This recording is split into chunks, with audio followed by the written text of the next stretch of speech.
Big developments. Former Rhino Senator Jeff Flake looking for a new career after his unsuccessful political life. The Hollywood Reporter saying Flake spotted at CBS headquarters in New York City last Friday. CBS reportedly in talks to hire him as a new contributor or perhaps, quote, something more. Flake news, flake news. President Trump says he wants to make a deal with Congress on funding for the border wall. The radical left has nothing new to offer. I'm a mother of 5, grandmother of 9. I know a temper tantrum when I see one. This shutdown is not a negotiation situation. This is a hostage situation. These people are being used as pawns, as hostages, in a policy debate that has nothing to do with them. When the President of the United States says that he can, quote, relate to what's happening, it's pretty clear he can't. It is harming literally millions, tens of millions of people. There's no doubt this is an executive session. Joining us tonight, Republican strategist, former chair of the Nevada Republican Party, Amy Tarkanian. Great to have you with us. Former Trump campaign aide David Bossie, co-author of the book Trump's Enemies, How the Deep State is Undermining the Presidency. Great to have you with us, David. Amy, let me start with you. Does your heart soar thinking about Senator Flake on the airwaves at CBS? It's probably where he belongs. You know, you also see someone like Mia Love, who was recently picked up by CNN. The two of them are going to be a match made in heaven on those airwaves because they're both anti-Trump. So, of course, the media, who is no friend to our president, is going to enjoy having those two use our president as a piñata. Yeah, David, there's just no pretense here whatsoever. The fake news, as the president refers to them, they are, as Amy says, anti-Trump first and foremost, and perhaps exclusively anti-Trump. Well, that's right. And this president has done America a great service in educating the American people about the fake news. And I really think that the American people now look at the media completely differently because of how they treat this president. And let me say this. This is a noble fight our president is in, a noble fight.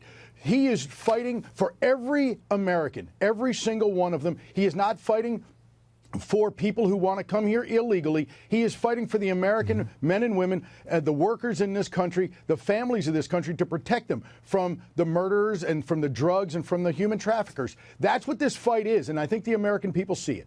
And Amy, to that end, Congressman Jim Jordan, one of the Republican leaders, the most prominent leaders in the House, talking about the fact this president has the support of the Republican Party, that there are a handful who have splintered off, but only a handful, whether in the House or the Senate.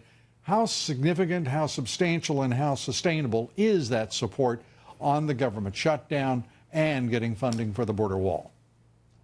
First of all, I can't say enough great things about Congressman Jordan. He is a wonderful human being, and I applaud him for standing firm in standing next to the president in his America First agenda. Shame on those few who have splintered off.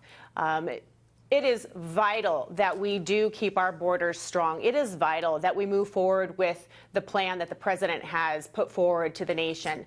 I don't know why those Republicans have made the decision that they have, other than to maybe appease the media, and maybe they just don't have a backbone. Well, there is that. Perhaps, David, you get your thoughts on this. Well, let me just say that our president and our country is only in this position because the Republican Congress, under failed leadership, didn't get this done over the last 2 years. And Lou, we've talked about this a lot. Paul Ryan and those own this problem. And I got to tell you, that's just tarnishes their reputations as they left town. But we shouldn't say they were failed, because they succeeded. They ran out the clock. They subverted the president, and they were bought and paid for by the Chamber of Commerce, the Business Roundtable, the Koch brothers, Wall Street, and that's it. And no one should make any mistake about who they were, who they are, and will always be.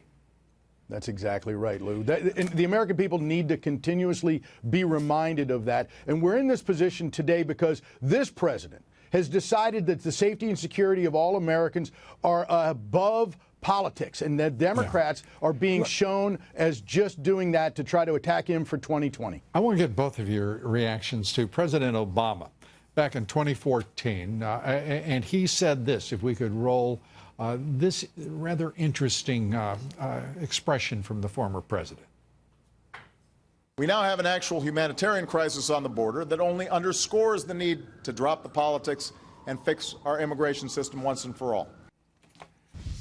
And why hasn't he supported President Trump as he tries to do exactly what the former president failed at? Amy?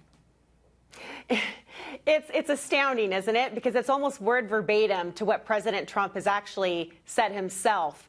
You have the media, the majority of the media, in bed with these Democrat leaders who are refusing to do what's right for the country, what's right for its citizens, and it's due to their own egos, to their narcissism, and they refuse to do the correct thing.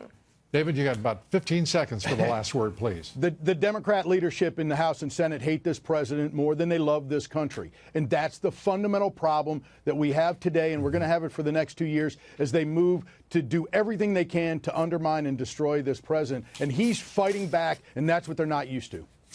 And it's going to be an exciting 2020. David Bossie, Amy Tarkanian, thank you both.